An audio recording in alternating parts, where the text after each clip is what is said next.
I miss you now, Dad. I stood next to my father, watching him type that message into his phone with an urgent expression. Those two words, now, made my blood run cold. Not, I miss you, but I miss you now. Now, when my grandfather Martin Hobbs's name had just appeared in the Portland Tribune with the headline, Local Hotelier Builds Boutique Empire from Ground Up. The newspaper photo showed him standing in front of the Evergreen Inn, a luxurious boutique hotel in downtown Portland. He wore an elegant gray suit, smiling confidently. The article wrote about his chain of 6 hotels, about his philosophy of authentic hospitality, about how he'd turned a small investment into a multi-million-dollar empire. "Sarah, set the table for 5 tonight." Dad turned to me, his voice unusually enthusiastic, eyes lighting up like he'd just won the lottery. "Your grandfather is coming for dinner." My jaw dropped, the newspaper still trembling in my hands. "Grandpa? Does he know you're inviting him?" "Of course he knows. I just texted him." Dad waved dismissively, as if 3 years of silence was just a brief intermission. Nothing significant. 3 years. 3 years we hadn't called him. No one mentioned his 80th birthday last month, a major milestone we let pass like any ordinary day. And now, one cold text message would bring him back, just because he was now wealthy and successful? My stomach twisted. I watched Mom cleaning the living room with an anxious expression, as if preparing to welcome a VIP guest. Not because she missed him, but because she wanted to impress him. If you're watching this video, please subscribe and let me know where you're watching from. Because what happened at that dinner would completely change my perspective on family, and on myself. This is a story about greed, about self-respect, and about how an 80-year-old man taught his family a lesson they would never forget. My name is Sarah Hobbs, 26 years old, working as a marketing assistant at a startup in Portland, Oregon. I grew up in a middle-class family, not wealthy but not lacking. My father, David Hobbs, was a businessman with big ambitions, but few successes. My mother, Patricia, was a practical woman who always calculated the benefits in every relationship.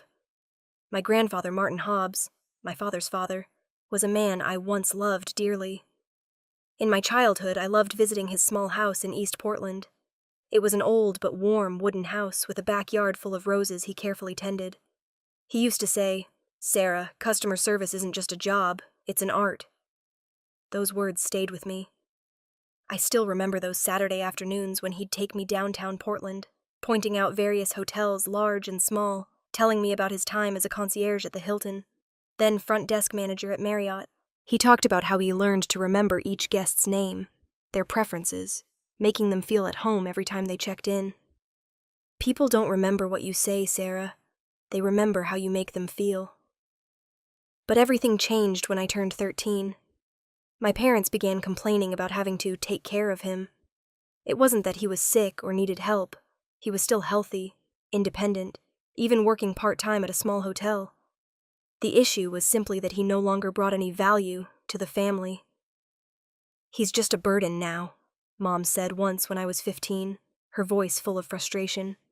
"Your grandfather never saved properly for retirement. We can't keep helping him forever." I was surprised because he'd never asked us for money. He always paid his own bills, even brought gifts whenever he visited. But my parents decided he was a potential financial burden. Someday he'd need a nursing home, medical bills would pile up, and who would have to pay? They would. "We need to focus on our own future, Sarah," Dad explained once when I asked why we weren't inviting him for Thanksgiving. "Your college tuition is coming up. We're saving for a bigger house. We can't afford to be responsible for him, too." I was 16, not brave enough to ask, "But he's your father?" I just stayed silent and let them decide. From then on, visits to him became increasingly rare. His birthday? We're too busy with work. Thanksgiving? We already have plans with Mom's side of the family. Christmas? Maybe next year, Dad. We're going skiing in Bend this year. Each time they declined, I saw his eyes grow a little sadder. He didn't complain, didn't beg. He just said, "That's okay. You all have your own lives." But the way he said it, calm but deeply hurt, made me want to cry. I felt guilty each time we were absent, but I was a weak child who didn't dare oppose my parents. I consoled myself that he understood, that he didn't blame me.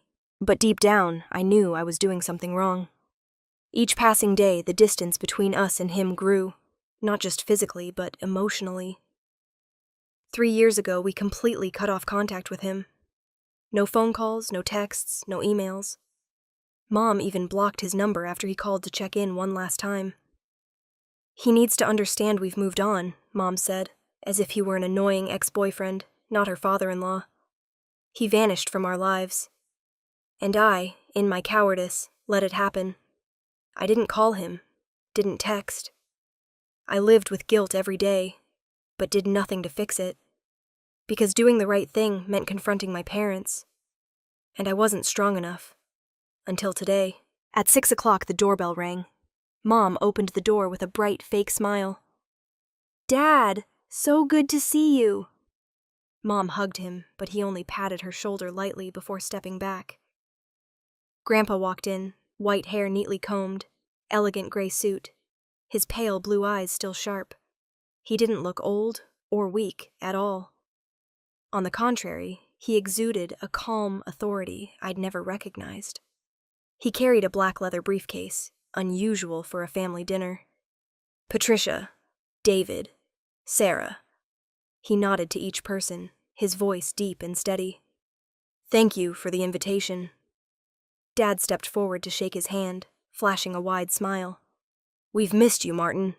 It's been too long." "Has it?" he asked lightly. "I didn't realize time passed differently for you than it did for me." A moment of silence, but Dad quickly deflected. "Come, sit down. Dinner's almost ready." Dinner was a terrible performance. Mom constantly praised his business talent. Dad asked about the hotels with exaggerated interest. I sat silently, embarrassed and uncomfortable. "So, Martin," Dad began after the appetizer, "I read about your hotel chain in the Tribune. Very impressive. I didn't know you were involved in hospitality at this scale." "You never asked," he replied, cutting his steak slowly. Dad laughed dryly. "Well, we're asking now. Tell us about it." He set down his knife and fork, looking directly at Dad. "What do you want to know, David?" "Everything. How did you build it? When did you start? We always thought you were just retired." "You thought I was broke," he said bluntly. "Let's not pretend." Mom's face flushed red. "Dad, that's not fair." "Isn't it?"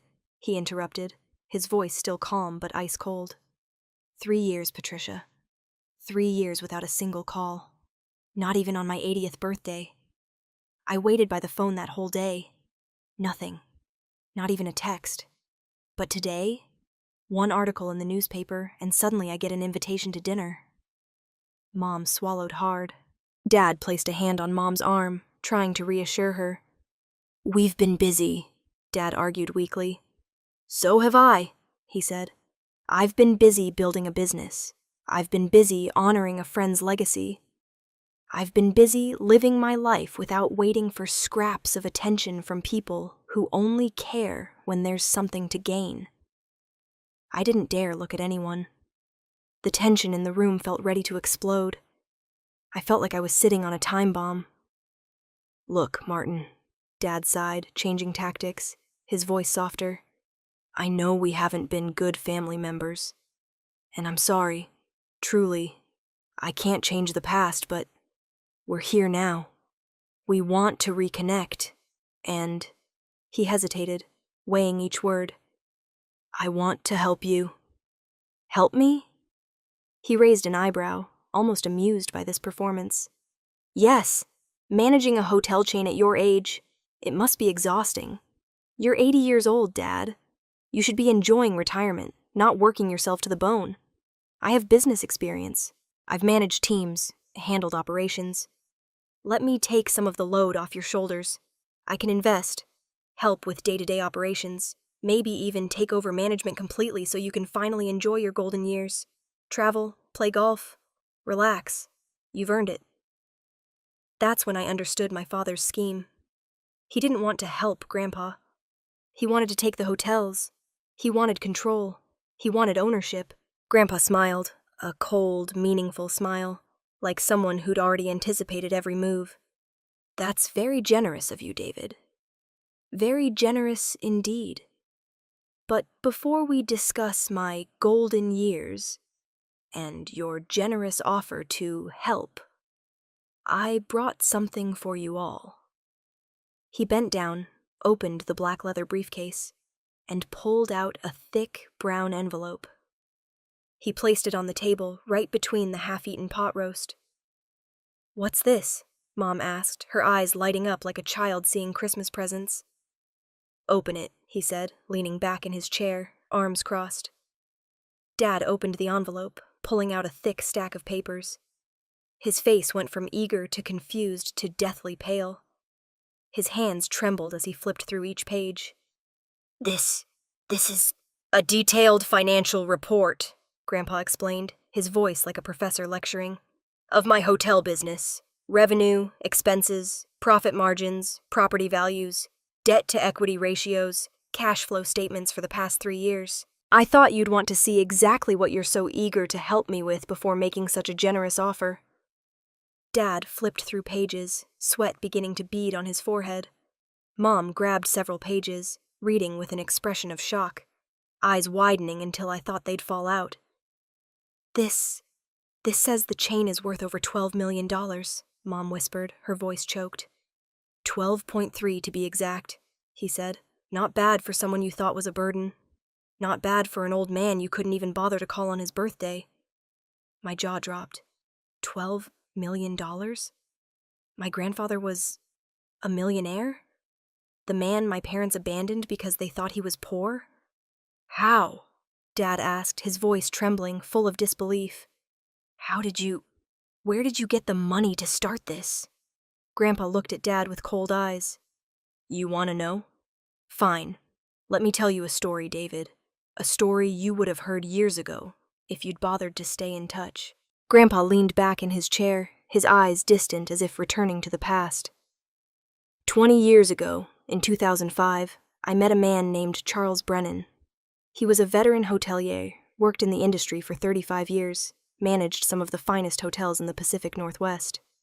He was brilliant, but struggling with health issues. Stage 3 lung cancer. The doctors gave him 5 years, maybe less. He paused, taking a sip of water. Charles had a vision, boutique hotels that offered personal, authentic experiences instead of corporate uniformity. Small properties, 15 to 20 rooms each, with unique designs reflecting local culture. He wanted to build something meaningful, not just profitable. He asked me to invest and help him build it. Said he needed someone he could trust. Someone who understood hospitality from the ground up. You had money to invest? Mom asked, unable to hide the insulting surprise in her voice. He looked at Mom with eyes full of disappointment. I had savings, Patricia. $200,000 I earned over 40 years of hard work. Money I saved by living below my means, by driving used cars, by eating at home instead of restaurants. Money I chose to invest wisely instead of spending on things I didn't need to impress people who didn't care. Dad's jaw swallowed, his jaws flushing red. Charles and I started with one small hotel in Eugene, the Oakwood Inn. 16 rooms, all wood-paneled, with a library and fireplace in the lobby. We did everything ourselves at first. I handled front desk, housekeeping coordination, guest relations. Charles focused on operations and business development. It was hard work, but it was honest work, and it felt good to build something with purpose.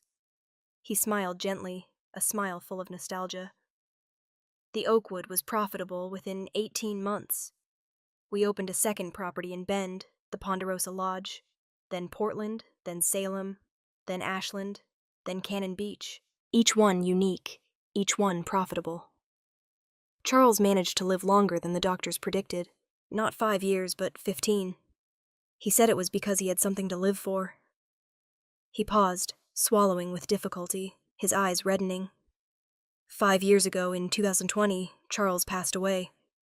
Lung cancer finally got him. He died peacefully, surrounded by his hotel staff, the people he considered family since he had no biological children. In his will, he paused, his voice choking. He left everything to me. All 6 hotels, full ownership, the entire business. Not 50%, not 70, 100%. He just gave it all to you? Dad asked, disbelieving, his voice full of doubt.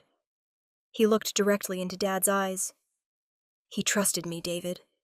He knew I would honor his vision and take care of his employees. He knew I wouldn't sell out to corporate chains for a quick profit. He knew I understood what he built wasn't just a business. It was a legacy, and I have honored that trust. Every single employee Charles hired is still with us. Every hotel still operates under his principles. I didn't change a thing except to make it better. Why didn't you tell us? Mom asked, her voice full of resentment, as if he owed them an explanation. He looked directly into Mom's eyes, and for the first time tonight, I saw a real pain in his gaze. Because I wanted to see who you really were, Patricia. I wanted to know if my own son and daughter-in-law would care about me without money being involved. I wanted to know if you'd visit me, call me, remember my birthday, not because I was rich, but because I was family. And I got my answer. Mom said nothing. Her face was pale as paper. When you stopped visiting, stopped calling, I knew. You thought I had nothing to offer. You saw me as a financial liability, a future burden on your mortgage, your vacation fund, your precious retirement savings. So I let you go. I didn't chase after you. I didn't beg for your attention. I focused on my work, on honoring Charles's legacy, on building something meaningful that would outlast me. He looked at Dad, his eyes cold as ice. And now, David, you want to help me. You want to invest, to manage, to take over so I can enjoy retirement. But we both know what you really want. You want control. You want ownership. You want to cash in on something you never built, never earned, never even knew existed until you read about it in the newspaper. Dad opened his mouth to argue, but no sound came out. He'd been caught red-handed, stripped bare at the dinner table. I just think you deserve to rest, Dad stammered, trying to defend himself. To enjoy your golden years. My golden years are now, he interrupted decisively. Running these hotels, working with my staff, serving guests. That's what gives my life meaning. Charles made sure the operations were well organized before he passed. Each property has a capable general manager who's been with us for years. They handle day-to-day operations. My role is oversight, strategic vision, and maintaining the culture Charles and I built. I work maybe 20 hours a week, David. Not 80, not even 40. He paused, his eyes never leaving Dad's. Charles knew what he was doing. Before he died, he spent 2 years preparing for his absence. He promoted from within, cross-trained staff, documented every process, created redundancies. Each manager has autonomy but also accountability. They don't need me hovering over them every day. They need me to trust them, which I do. Because that's what good leaders do. They build systems that work without them. Dad's mouth hung open, unable to speak. And even when I do pass away, he continued, his voice calm but determined, the business will continue. I've already set up a trust. The hotels will be managed by a board consisting of the current general managers and an outside financial advisor. Profits will be reinvested into the business and employee benefits. This isn't about inheritance, David. This is about preserving a legacy. And you, he pointed directly at Dad, you will not get your hands on it. The air in the room seemed to stop moving. I could hear the clock ticking on the wall, Mom's labored breathing, the sound of Dad's sweaty palms rubbing against the wet napkin. I don't need your help, David, he concluded, and I certainly don't need you taking what doesn't belong to you. What I needed 3 years ago, 5 years ago, 10 years ago, was a son who cared. A son who called. A son who showed up. Not because I had money, but because I was his father. But you couldn't even give me that. Dad sat motionless like a statue, his face like ash. Mom hung her head, tears falling onto the now cold pot roast. Dinner ended in oppressive silence. Grandpa left with a promise to keep in touch, a sarcastic promise everyone understood the real meaning of. I won't block your numbers, but don't expect anything from me. 2 weeks later, my parents changed tactics. They called him frequently, 1 call per day. They sent flowers to his house every week, expensive roses with cards reading "Thinking of you, Dad," and "We love you." They invited him over on weekends, Sunday brunch, Friday dinner. He was polite but distant, always finding reasons to politely but firmly decline. Sorry, I have a meeting with the general managers this Sunday. Can't make it Friday, training new staff at the Oakwood. Saturday, I'm visiting properties in Southern Oregon. He doesn't trust us, Mom complained one evening after the 5th consecutive rejection. We were sitting in the living room, the atmosphere heavy. He thinks we only want his money. He won't give us a second chance. Because that's exactly what we want, I said coldly, unable to keep silent anymore. It was the first time I'd dared to directly oppose Mom.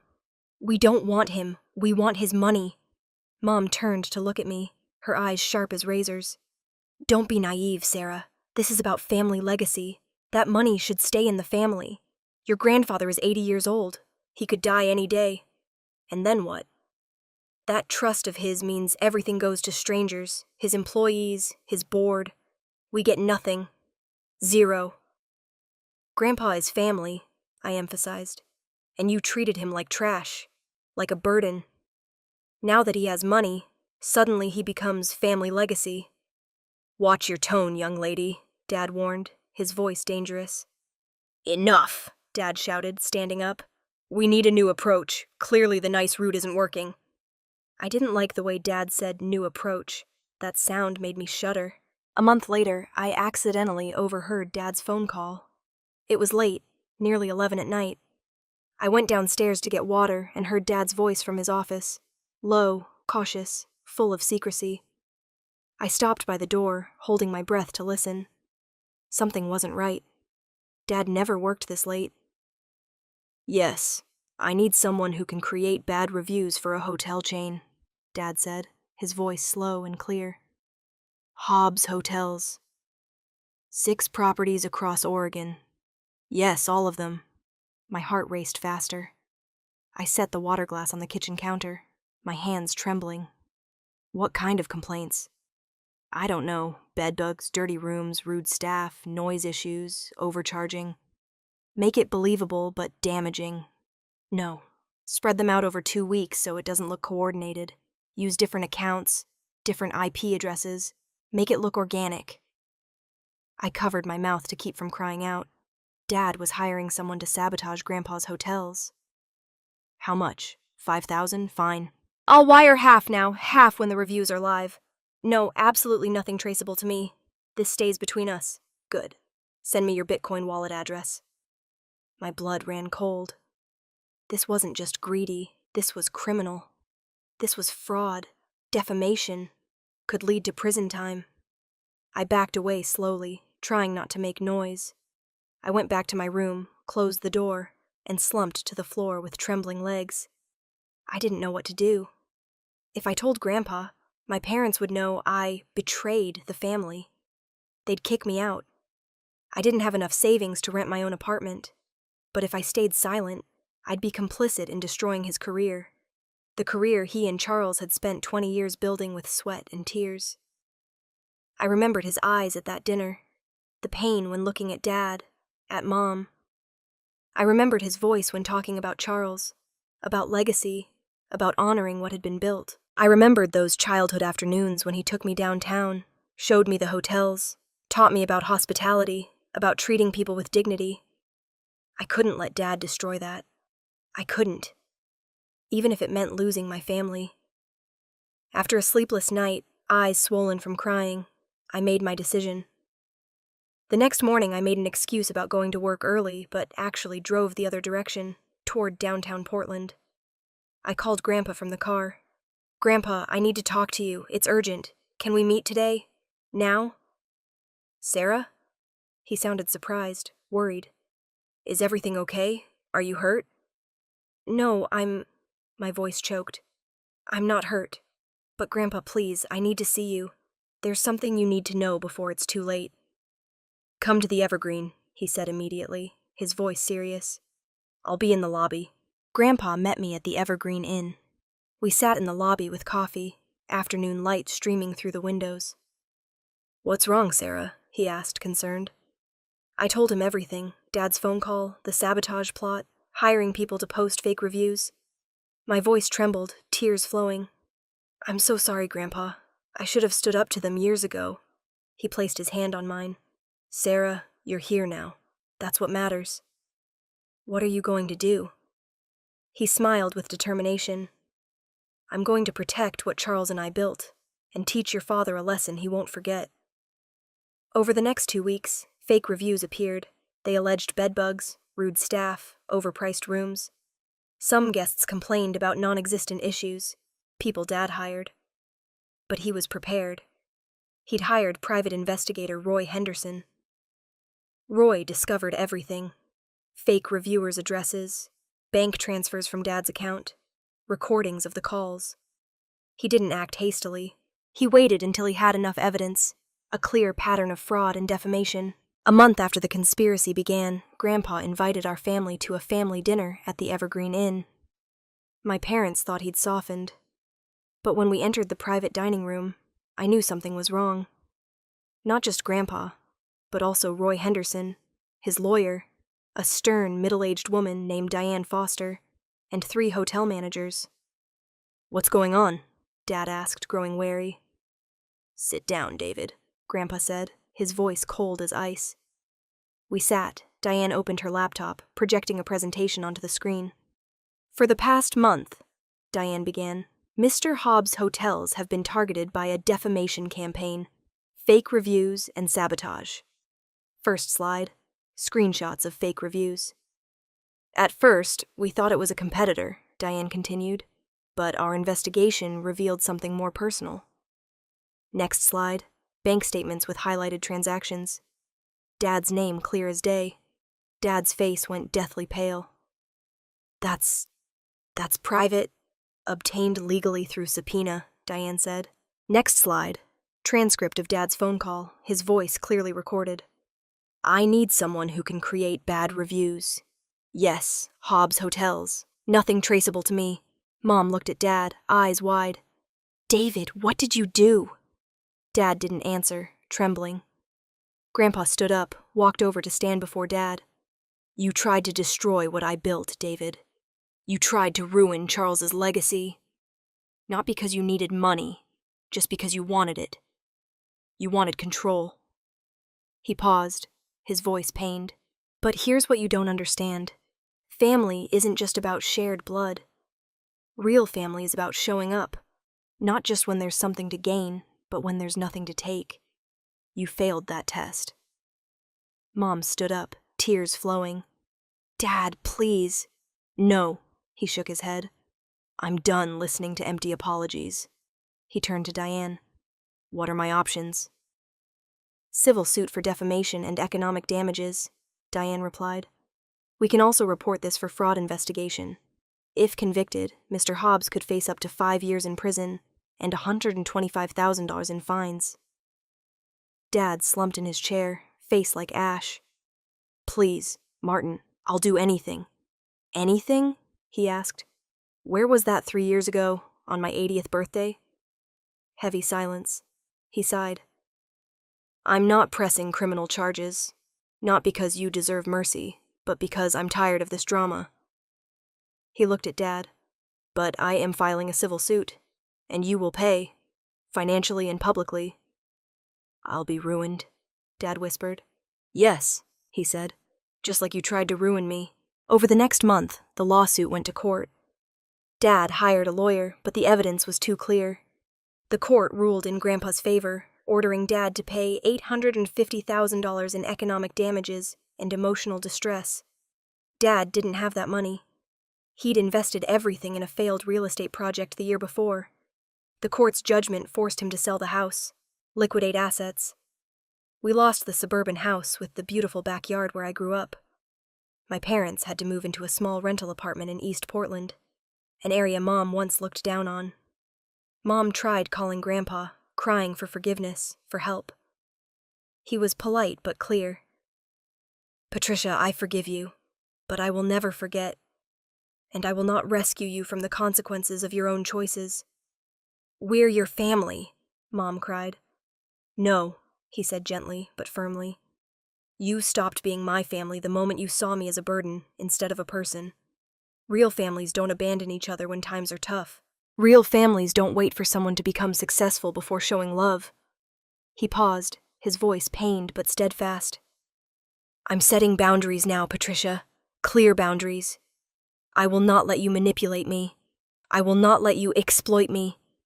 You are welcome to rebuild your lives, but you'll do it without my money, without my connections, and without expecting me to clean up your messes." Mom hung up, still crying. After 6 months, my parents had changed. Not because they wanted to, but because they had to. Dad found a sales job at a mid-sized company, not glamorous like he dreamed, but stable. Mom worked part-time at a boutique clothing store. They learned to live within their income, learned to appreciate what they had, instead of always craving what wasn't theirs. They stopped calling Grandpa, not out of resentment, but because they knew he needed space. They wrote letters instead of calling, short, simple letters, asking for nothing. "Dad, I hope you're well. I'm sorry for everything. I understand if you don't want to respond. Just know that I'm trying to be better. Patricia." He sometimes replied, brief, polite emails. The relationship didn't return to what it was, perhaps never would, but at least there was honesty. There were boundaries. There was respect. And me? I left my parents' house after the lawsuit. I couldn't live with them anymore. Not because I hated them, but because I needed to find myself. Grandpa invited me to work at his hotels, not because I was his granddaughter, but because he believed I had potential. I started with an entry-level position in marketing, learning from scratch, no shortcuts. "Sarah," he said on my first day of work, "I'm not giving you this job out of pity or obligation. I'm giving you a chance because you showed up when it mattered. You told me the truth even when it was hard. That's the kind of person I want on my team." He placed his hand on my shoulder. "But remember this, earning respect is a daily practice, not a one-time event. You have to show up, every day, with integrity, with effort, with humility. Can you do that?" I nodded, tears streaming down. "Yes, Grandpa, I will." 2 years later, I became marketing director of the hotel chain. My work wasn't just typical marketing campaigns. I helped him tell his story, the story of a man abandoned by family who rebuilt his life. We created a blog series, Never Too Late, Stories of Second Chances, on the hotel website. The response exceeded expectations. Hundreds of emails from elderly people feeling useless after their children grew up, feeling forgotten by society. My children stopped calling. I felt like a burden. But now I'm starting a catering business from home. If Martin can build a hotel empire at 75, I can bake cookies at 68. Grandpa became a symbol of elder empowerment in Oregon. He spoke to them at senior centers. "Your value doesn't diminish with age. You still have time, wisdom, and purpose." We launched the Senior Hospitality Internship, a free training program for people over 60. 12 participated in the first cohort. 5 were hired full-time after training. A woman named Helen, 72, cried as she told me, "My kids put me in a nursing home because they said I couldn't care for myself. But I wasn't sick, just lonely. This job gave me back my dignity." My parents occasionally visited him during holidays. They no longer demanded anything. They just came, sat drinking coffee, talked about everyday life. It wasn't an ideal relationship, but it was real. One afternoon, Grandpa and I sat in the Evergreen Inn lobby, watching guests check in. "Grandpa," I asked, "do you regret cutting them off?" He thought for a moment. "I regret that it had to happen, but I don't regret my decision. People need consequences to grow. Love without accountability isn't love, it's enabling. He looked at me. Your parents are learning what they should have learned years ago. People aren't tools, and money doesn't equal worth. It's a hard lesson, but necessary. I nodded, feeling a peace I'd never had. I no longer felt trapped between two sides. I'd chosen to stand with truth, with integrity, and that had set me free.